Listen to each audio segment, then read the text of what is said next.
Okay, well, welcome everybody to our research seminar today. It's really a very pleasure for me to welcome Alan Helsper today from London School of Economics and Political Science, the Media and Communications Department there, where Alan is, I think, for 2 years now, Professor for Digital Inequalities. So it is exactly the framing which we have in our research seminar this semester. As you might know, or I'm not sure if you remember, we had a quick email exchange on this. So the overall topic which we have this semester is inequalities, digital media and inequalities in our research seminar. So we are very, very happy to have you here because of your latest book, which is just out this year. The title is The Digital Disconnect, published 21 at Sage, which is, as far as I think, somehow also the background of your presentation today. In this sense, Alan, the floor is yours. We are looking forward to your talk. Yeah, thanks a lot for coming. coming. so much. Yeah, thank you so much for the invitation. Yes, it's exciting to be able to get to present my book in very different audiences, and I'm very glad that I got your invitation so quickly after it was published, and obviously was very enthusiastic to take up that invitation. So yeah, I will organize the presentation around the book. Let me just do the PowerPoint thing where I start trying to share. Have it here, right? I will basically present the book, like some highlights from the book. I could have probably done an hour-long presentation on each of the chapters, just as I could have done a book on each of the chapters, because it's really kind of an overview of the work that I've been doing for almost like the last 2 decades now. I started feeling academically old when I say those things, and also, in some ways, kind of depressing that after all this time we're still talking about these things, but also not unexpected. And there have been massive developments, both in terms of the theorization and in terms of policy and interventions in this field of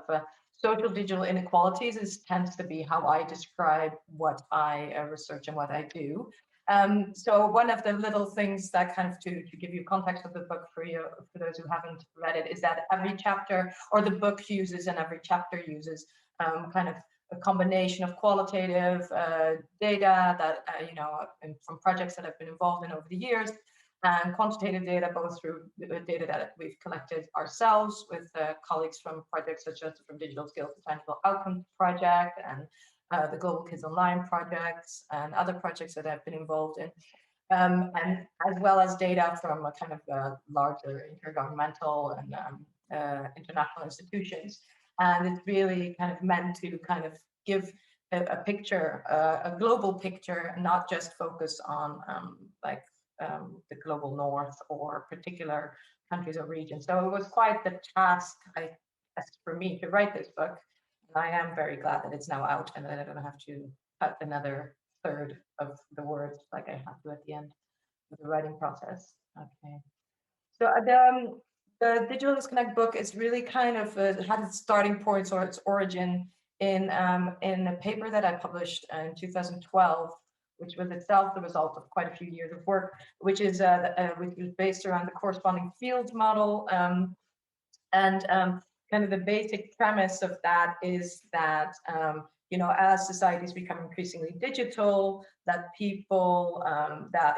in societies that have forms of inequality based on kind of these historical processes or societal structures and systems that are already in existence, that there's like a kind of a basis of inequality, unequal distributions of these kind of resources to be classified in kind of 4 broader fields of economic, social, cultural, and personal resources, and that the digitization of society comes into that existing kind of social, historical, political, and economic context. And that as people gain access to technologies and information and communication technologies, and as they are acquiring kind of the kinds of skills and capabilities to use these technologies, that they are most likely to use these technologies to gain benefits and to engage with things in these domains in which they already have resources. And that's the kind of corresponding aspect of that model. And the book is built around this to a certain extent. And kind of, I don't know how familiar you are, you have this series on digital inequalities, but just a very, very brief recap, so as not to bore people, but to make sure that, you know, we cover the basics, is that the book also goes through, not just separates out these kinds of different domains of resources and technologies that can be used in that way to build these resources, but also in terms of the different levels of digital inequality. So kind of like, you know, the first level of access, and sometimes included in that is dispositions or motivations and attitudes. As I go through the presentation, we'll talk a little bit more about how I kind of problematize a little bit the notion of just access, and that we need to think about different forms of access. And then, you know, it also talks and kind of in the other chapters more about these kind of human capital aspects, or these skills aspects related to the digital space. So this kind of second level of digital inequalities, and I make distinctions between different types of skills or capabilities there. And then, you know, a part of that second level is as well is the kind of different types of uses that people can make of these technologies. And here you will see this kind of idea of these corresponding domains that we can think about use of technologies, not just as you're using ICTs or you're not using ICTs, but you can use them for different purposes in different ways. And that, you know, this can vary depending on your background and where you come from. Most importantly, and this is also something that underpins this idea of the From Digital Skills to Tangible Outcomes project, and this kind of project, is that what really is the most important aspect of my work, and which I try to capture in this idea from causes to consequences of digital inequality, is that you know, the use of these technologies can have different outcomes depending on people's backgrounds. And then we talk about that third level of digital inequalities. And then really the important kind of definition of these outcomes in inequalities is that there is systematic inequality. So it's not different for different individuals, but there's systematic differences between different groups in terms of how, even when given same levels of access and same levels of skills, they have different experiences and different outcomes of the use of the same type of platforms. And this is often something that's not very much taken up in research that exists in the field. And so, you know, the chapters are kind of organized along these domains and take up different aspects of, you know, skills and engagement and access inequalities. What the book also shows is that as we move along the kind of types of resources from the kind of economic and kind of civic resources or political participation resources, that explanation for inequalities, and therefore also solutions or consequences for inequalities, become increasingly complex, and that there's less kind of simple explanations, less easy fixes, and that solutions become more and more socio-cultural rather than socio-technical in some ways in their nature. And so that's kind of what underpins the book, and I think that's the kind of longest explanation from the slide that I have. I will try to kind of give you tasters of the different chapters and different ideas, and then we can talk about that. So one of the other important aspects of the title is this word disconnect, which is not just refers to maybe people being disconnected from digital societies or the digital world, but also it starts from the premise that there is a disconnect in certain ways in the academic world between people who have been studying inequalities for a very long time in the traditional sense, and those who are studying digital inequalities as a kind of a separate entity. And what we see there is, you know, like kind of to give an overview, is that what we see happening is a little bit of a reflection with a delay of the development that is taking place in inequalities theorization, where there's a clear distinction between those theories who talk about at the agency or micro level explanations that have to do with individual characteristics and capabilities based on kind of meritocratic ideas, right? And then the kind of more macro, let's call them sociological explanations, economic explanations of big systems like, you know, globalization, economy, what's happening to the world, or the characteristics of the country or the region, and these kind of ideas of that there's the neoliberalism or market dynamics are determining who is included and who's not, or systems and class-based characteristics. And what is kind of developed more in the traditional inequalities literature, and which we're seeing is quite underdeveloped within the digital inequalities literature, more theorization and therefore research and also policy and intervention to a lesser extent, that deal with this kind of more meso level, where we talk about the actual ecologies in which people live their everyday lives. And there's descriptive work, but there's not as much theorization about how aspects and factors within these at that kind of meso level. Intersectionality is a very popular theory in terms of like explanations for traditional inequalities. Now it's really gained kind of momentum, and now only in the last few years do we see that this has been something that's been taken up by digital inequality scholars, and kind of in that sense, in terms of theorization. Sometimes there's practical descriptive research, but not as much of an understanding of how that works. So the book tries to cover everything, because I think you get the picture by now. I tried to do too much in this book. The other form of disconnect is what I already mentioned, is that the kind of disconnect between those who are able to engage in ways through which they can achieve these kind of benefits from the digitization of society, and those who are not able to take up these benefits, but also, and I think that's important, and if you read the book, it's not just about, this kind of optimistic idea that technologies will offer opportunities to engage with the positive sides of society and the economy and everyday life, but that there's also risks associated with digitization and the use of technologies. So these systematic inequalities are discussed both in terms of the opportunities that can be taken up to achieve these kind of tangible benefits, but also in terms of the kind of ability to decide or to control when you're not using or not engaging with the digital aspect of our societies, to avoid some of the more negative consequences that come with that. And when we think about that disconnect between, let's say, the advantaged and the disadvantaged, the models, and this is Norris has talked about this quite a lot, and in the book I kind of go a bit deeper into this, is these kind of 4 ideas of what might happen in the future under different scenarios, with the amplification of inequalities, with the introduction of technologies, or the digitization of society, stratification, in which you need to be online and engage with the digital world, so that the inequalities don't become larger, but they kind of stay the same. And then this idea of normalization, so that these inequalities will be erased. And then there's the kind of optimist discourse of leapfrogging, where there's all these untapped resources amongst the disadvantaged, that once they get access to technologies, they get access to resources that they didn't have access to before, and therefore can kind of leapfrog over that situation of disadvantage. Right, so every book, every chapter, as I said already, uses kind of qualitative data to create these kinds of vignettes. So what I will be presenting here are the vignettes that come with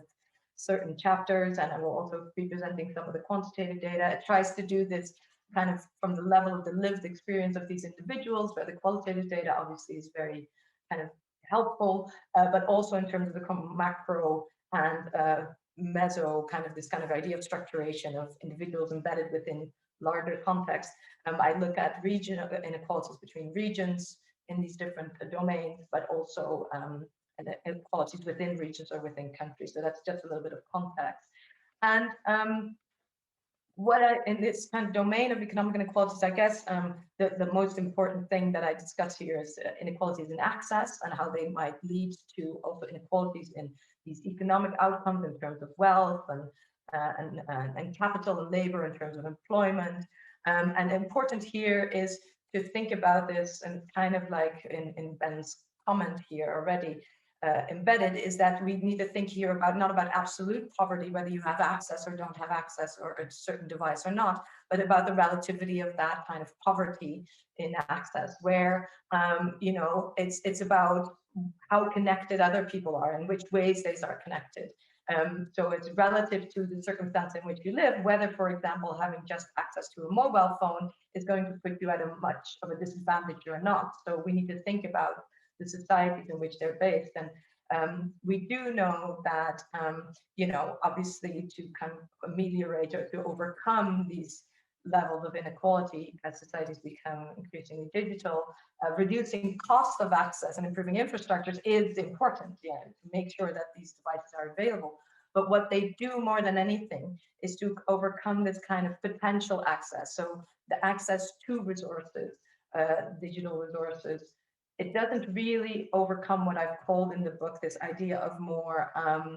kind of actual access, that is not just having a technology there, but also using it in a very basic sense. And what we see there is that, you know, there's quite a distinction between different types of platforms and devices. And as I already said, it's contextual this, but it's also that different types of access in terms of how ubiquitous the access is, how much control or autonomy you have over that access, and what the quality is of the connection determines for a large extent to, you know, what people can do with it. We can see that kind of this idea that if everybody gets access equally in a country, you know, everybody gets a mobile phone, countries will come together. We can see, for example, in this graph, that mobile access actually is kind of very, over time even less so, very marginally related to the economic kind of progress of a country, which kind of says something, or the development of a country in terms, in this case, of GDP. And that like still things that are more high quality, that have autonomous access, you have control over the technology, that access to those kinds of technologies predict much better, both at the individual level, but also at a country level, what people actually do with technologies, and how that is related to their labor and kind of wealth outcomes. That still, seeing if somebody has broadband at home is a much better predictor of whether they would be well off than do they have a mobile phone or not. And causes and consequences, cause and effect, is an extremely complicated thing to study in this particular area, and we can have a discussion about that if anybody feels so inclined afterwards. So the next field that I look at is kind of education in the terms of getting a degree, learning, not just formal education, but also informal learning, and kind of the relationship to that with skills, digital skills in this case. And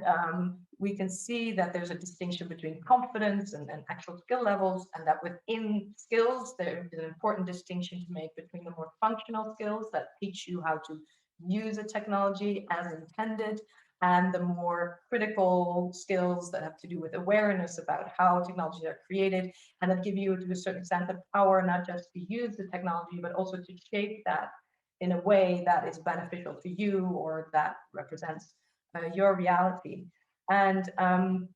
we can see there that there's another form of disconnect that takes place in this area, in that a lot of the policies really focus on these kind of technical, functional skills to use technologies, but what people actually need and want in their everyday lives are much more of these kind of critical, comprehensive skills that allow them to kind of not just use as intended or be slotted into the kind of, you know,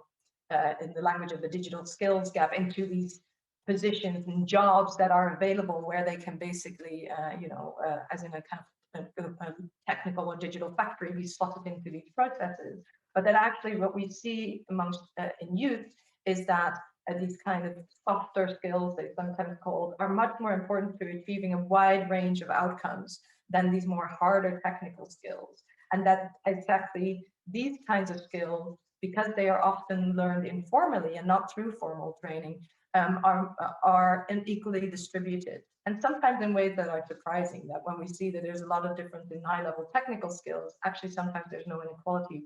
in these other skills, but still there are quite significant problems there. What we see is that that there is quite a big connection, especially when we talk about the more informal and everyday skill levels to kind of achieve self-actualization or well-being in everyday life, that that problem-solving skills kind of, and this is PIAC data, that the level of problem-solving skills that have existed in society correlate quite strongly with the kinds of skills that people need to do everyday tasks at home, while actually these problem-solving skills are not as much related to kind of things in terms of how you are able to participate at work in a kind of more digital setting. And it's interesting to see that these home environments are very important, these kind of informal environments, and that those people who come historically from disadvantaged group in terms of kind of access to education or access to learning opportunities, they are much less likely to live in environments where these skills are informally or naturally acquired. Yeah, that's you know, and then they're less likely to apply these skills to kind of the more formal training that would get them the kind of jobs that you know, the governments and politicians and economists would really like them to get. It was also kind of in that quote by Anna before. She needed the skill to do what was really relevant to her, not to kind of, you know, go into programming, which is this alien world that she doesn't feel comfortable in. So the next area of the book is related to this kind of idea of kind of civic engagement and empowerment, political empowerment. And this is an area where there's been a lot of optimism. If you think also about things like in terms of inequalities, right, in terms of people being able to participate and leapfrog over kind of existing inequalities or injustices by through access to technology, you get access to power, you can go straight to big politicians, important people with a simple tweet. And that the internet, kind of with its flat and hierarchical structure, will inevitably lead to kind of the power of the people, yeah, and then people then being the people who have been disenfranchised in a certain way. However, the kind of this, even under conditions of higher skill levels in terms of the technical skills that I talked about just before, we can see that these do not necessarily lead to more equitable results. And one of the things that we see is that kind of like access to formal education, and then especially in countries where we have the kind of private elite institutions, the kind of participation in this type of education that is more associated with, if we think about Bourdieu, this kind of idea of more cultural capital rather than this kind of more economic capital or knowledge economy. It's not so much about the knowledge, but about the cultural capital that you build up in education. It remains one of the most important predictors of inequalities in not just the use of the things like you see here, e-services, government e-services, but also in terms of kind of actual participation in discussion and in generating discussion and being heard in discussion that might change societies. One of the things, okay, let me just also go and show you how actually this is gross national income. Is actually a much not as good of a predictor. So wealth of a country is not as good of a predictor, except for when we get to really like the extreme here of participation and use of government services. But one of the things that I found fascinating when I was writing this book is to delve deeper into this aspect of who within countries and within which types of countries, when we think about that kind of more contextual model, is likely to overcome or leapfrog. And what we see is that in countries that have historically have kind of, let's say, authoritarian regimes or have less freedom of the press, participation in debate in online and digital spaces is, and especially in public spaces or in spaces that allow people to have influence over powerful people, is much more unequally distributed, and it is a kind of both in terms of who is in there and who gets heard, but also in terms of the nature of which kinds of things get set on the agenda. While there is much more, let's say, counter dominant elite discussion and comfort in participation online in countries which traditionally have had the higher levels of freedom of expression and of the press. So kind of, even though people in countries who are participating in these debates, that in the countries that are more authoritarian, even though when you ask internet users there, do you think this adds to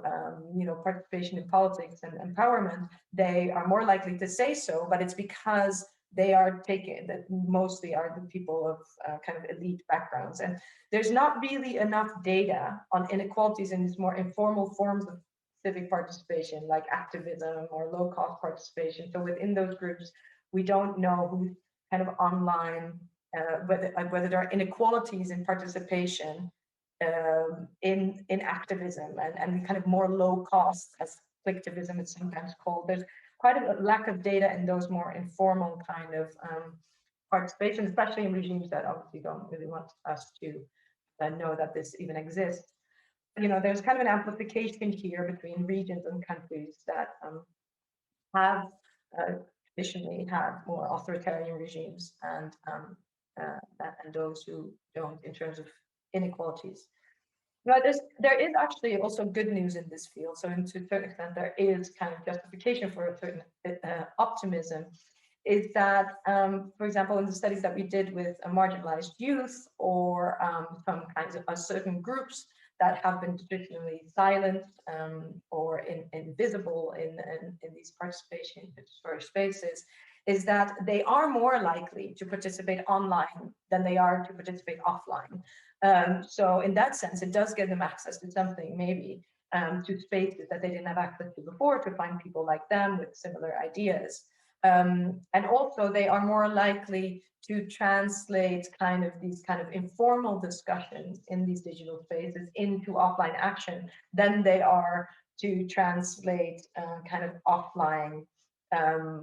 informal discussions that take place within the family into activism or into a kind of a desire to change the world. So that is positive, although the elites still participate to a much higher level. So if we think about that model of stratification and normalization, it's more a stratification model than that it is, you know, might not be amplification, but it's kind of more a stratification model.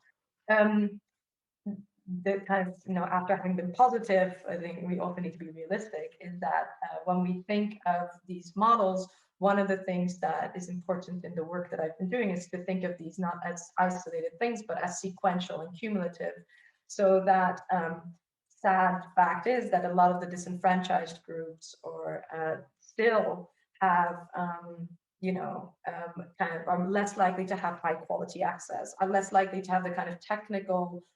skills to be able to use technologies in a way that kind of will put them out there, you know. And then the next chapter is more about social capital. They are also less likely to be part of those kinds of groups in which their voices will be heard beyond their kind of inner circle. And that's kind of where we go next. So the most important thing that I'll finish this chapter discussion of is that also, even though they might have these uses of technologies when they acquire access and skills, the experiences of political participation, and that's kind of in this quote from Priya here, who is the vignette that I used for this chapter, it kind of comes out in what she's saying here, is that even though they use and participate and they're active online, their experience of that participation are often very different. In terms of whether they feel that they're being heard or being squashed or in this kind of inadvertently kind of being pushed to the background. Let me move on to the last two chapters in terms of kind of the discussion of domains in the book, which have more to do with fields that are actually quite understudied in terms of inequalities. They are studied in terms of general uptake and diffusion, but there's actually not that much study around inequalities within these spaces of everyday content creation and everyday interaction. And I'll talk about content creation in a minute, but now first to focus on the more kind of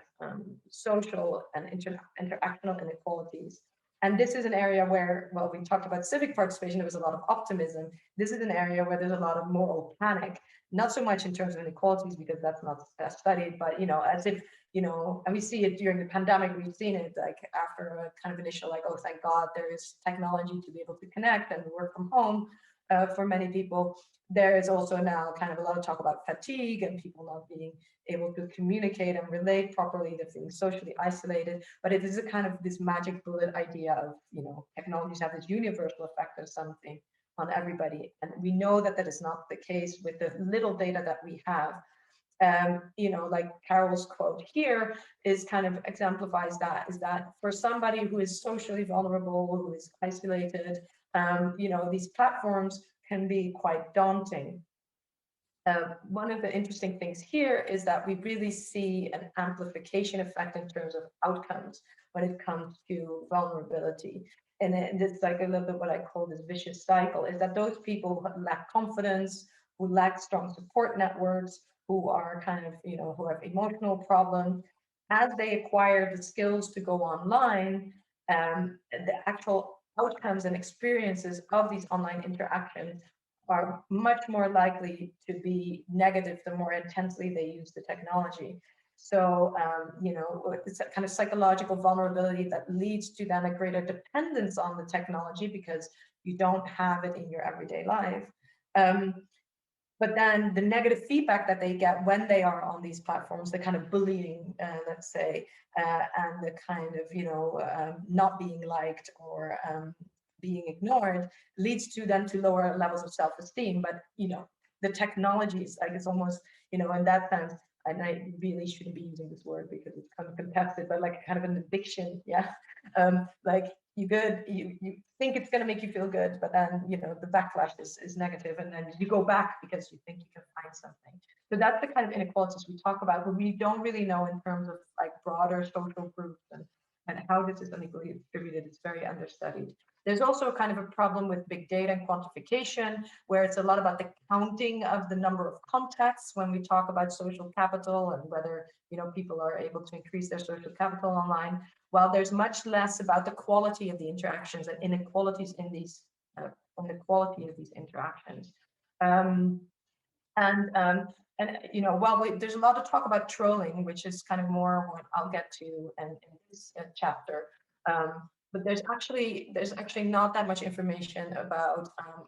this kind of more everyday bullying that's very much associated with the context in which people live their everyday lives. So this is not the stranger danger, but the kind of everyday inequalities that in interactions. The last chapter talks about content creation, and for me, this is the most important area of kind of inequalities, because really the creation and the production of content through our everyday actions is what shapes the digital space, not just for ourselves and how we use it and what kind of content we consume, but for everybody else who comes afterwards. So, and this is why it's really grating for me that there is such a lack of kind of understanding on this kind of non-professional, or inequalities in the kind of production of non-professional or low cost type of production of content, right? Because, for example, if we click on something, we are creating content, right, in the digital space. We have very little information on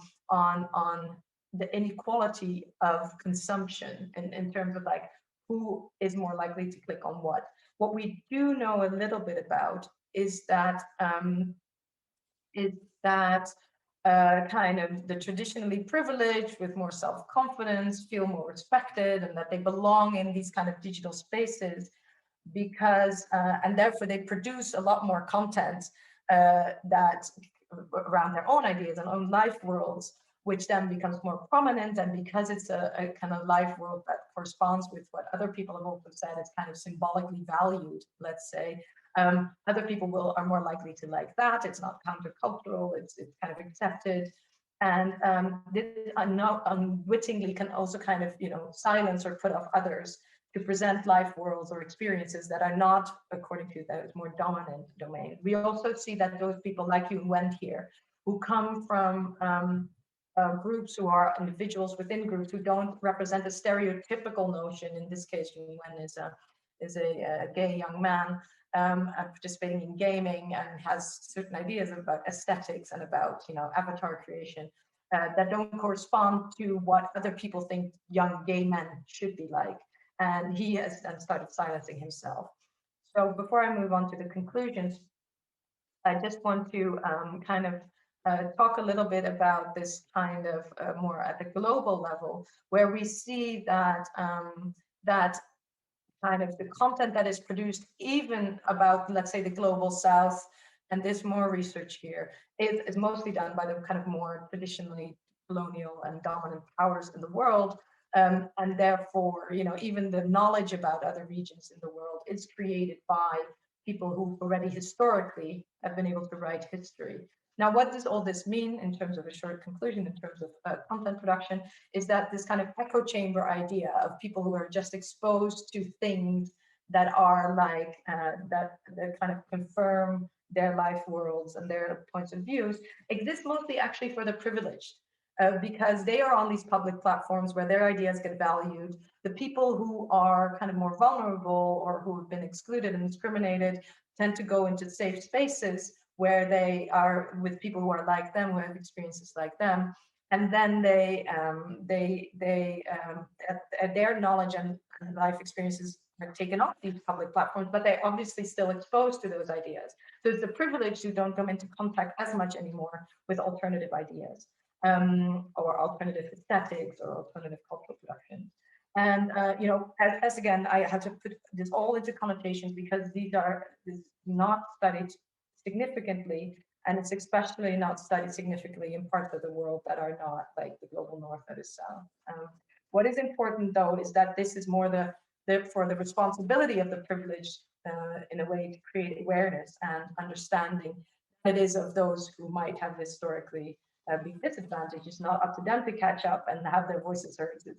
up to the privileged to listen and to realize how their actions influence others. And I'll finish briefly with the kind of model that I propose at the end of the book, where I started by saying that, we kind of have quite a lot of research that is still relatively descriptive around how kind of historical context of inequalities around social cultural identities or individual kind of characteristics and well-being and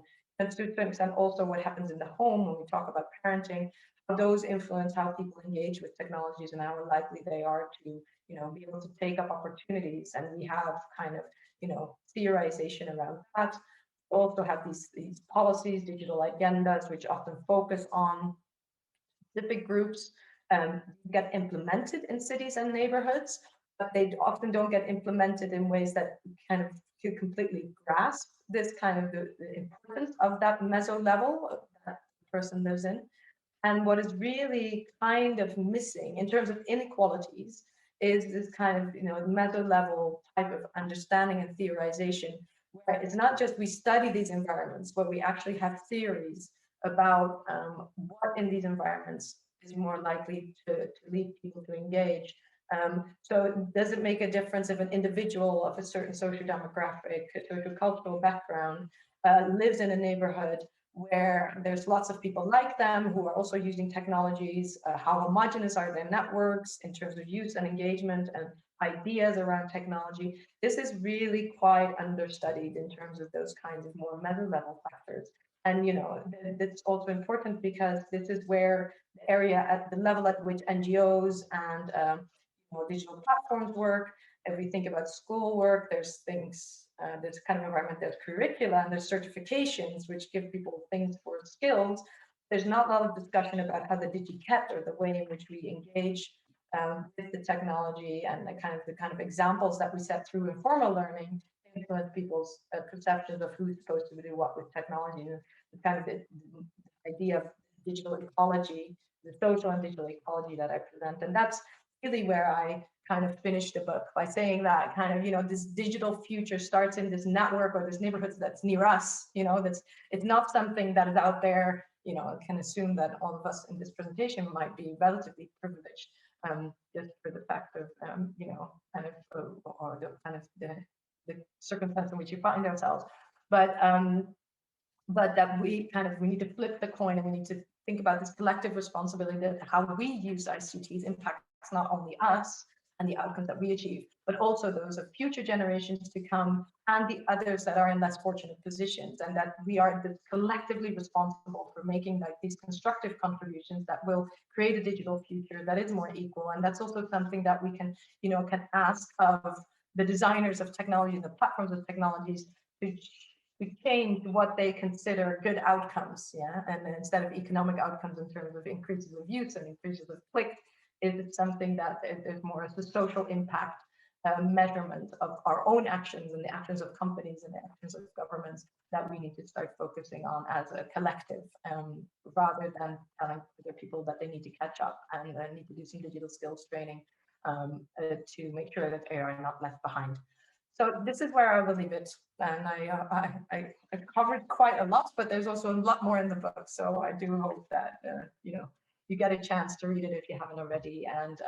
yeah, happy to any questions or comments or have a further discussion about that. Okay, thank you very much for the very interesting, stimulating talk about your book. So in this sense, the floor is open